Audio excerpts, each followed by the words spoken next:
লা লা লা লা লা লা লা। নমস্কার বন্ধুরা, রান্নার ইচ্ছেতে আপনাদের স্বাগত। আজকে আমি আপনাদেরকে মুগ ডালের পাকোড়া কিভাবে তৈরি করছি ওটাই আপনাদের সঙ্গে আমি শেয়ার করছি।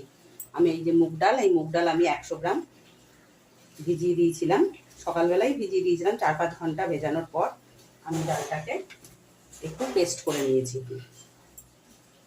এবার এই পেস্টটাতে আমি কি কি দিচ্ছি সেটাই আপনারা দেখুন। আমি এখানে কিছুটা ধনেপাতা আর কাঁচা লঙ্কা, যে যেরকম ঝাল খাবেন সেরকম ঝাল দেবেন। আমি ধনেপাতা কাঁচা লঙ্কাটা আগেই দিয়ে দিলাম। এবার আমি কিছু ঘরোয়া মশলা দেবো। এখানে আমি সামান্য একটু হলুদ,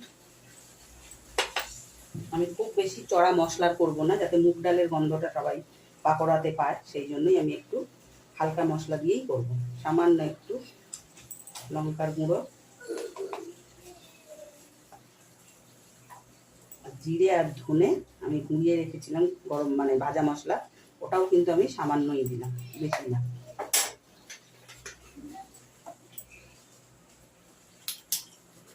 এবার পরিমাণ মতো নুন, যেহেতু ভাজা নুনটা একটু বুঝেই দেবেন, যাতে একদম নুন কাটা না হয়ে যায়। আর তার সঙ্গে 2-4 দানা এইরকম 2-4 দানা চিনি দিয়ে দেবেন, তাতে ওটা ব্যালেন্স হয়ে যাবে। আর আমি এটাকে একটু বাইন্ডিং আর একটু কুড়মুড়ে করার জন্য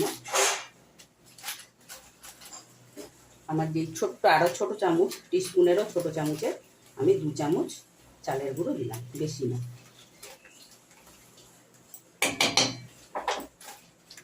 এবার আমি এটাকে মেখে এবার আমি আপনাদের সঙ্গে ভাজাটা শেয়ার। গরম হয়ে গেছে, আমি এবার পাকোড়াগুলো ভেজে দেখাচ্ছি। পাকোড়াগুলো কিন্তু কোনো আমি সেক দেবো না, আমি কিন্তু যেরাম হোক সেরামভাবেই কিন্তু ভাজবো, তবেই কিন্তু ওটাকে পাকোড়া বলবে।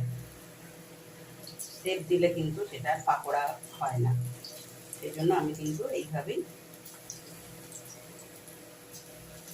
ছেড়ে ভেজে দেখাচ্ছি। আপনারাও একটা ঠিক এইভাবেই বাড়িতে করে খেয়ে আমাকে অতি অবশ্যই জানাবেন কেমন হয়েছে বা কেমন লেগেছে আপনাদের।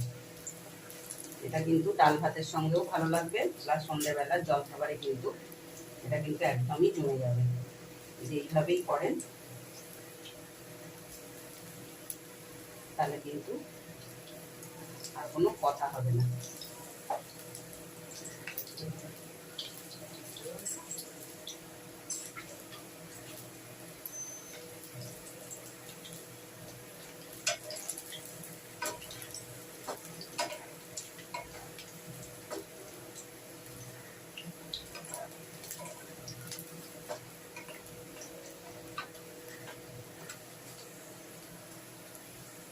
এটা আমি 2বার কোট করে নেব, তাই জন্য আমি একটু এই হালকা হালকা হতে না হতেই আমি এটা তুলে নিলাম। দেখুন আমি একসঙ্গে এবার সব পাকোড়াগুলো ছেড়ে দিলাম। এবার এটাকে একটু হালকা হাতে নাড়াচাড়া করে নিন। আর যদি আপনারা জল খাবারে খান শুধু মুখে, তাহলে কিন্তু এর উপরে অতি অবশ্যই বিট নুন ছড়িয়ে দেবেন, তাহলে কিন্তু খেতে খুবই সুন্দর লাগবে। আর যদি ডাল ভাতের সঙ্গে খান তাহলে এরকমই রাখবেন, কেন ডাল ভাতের সঙ্গে বেশি নুন হয়ে গেলে ভালো লাগবে না খেতে।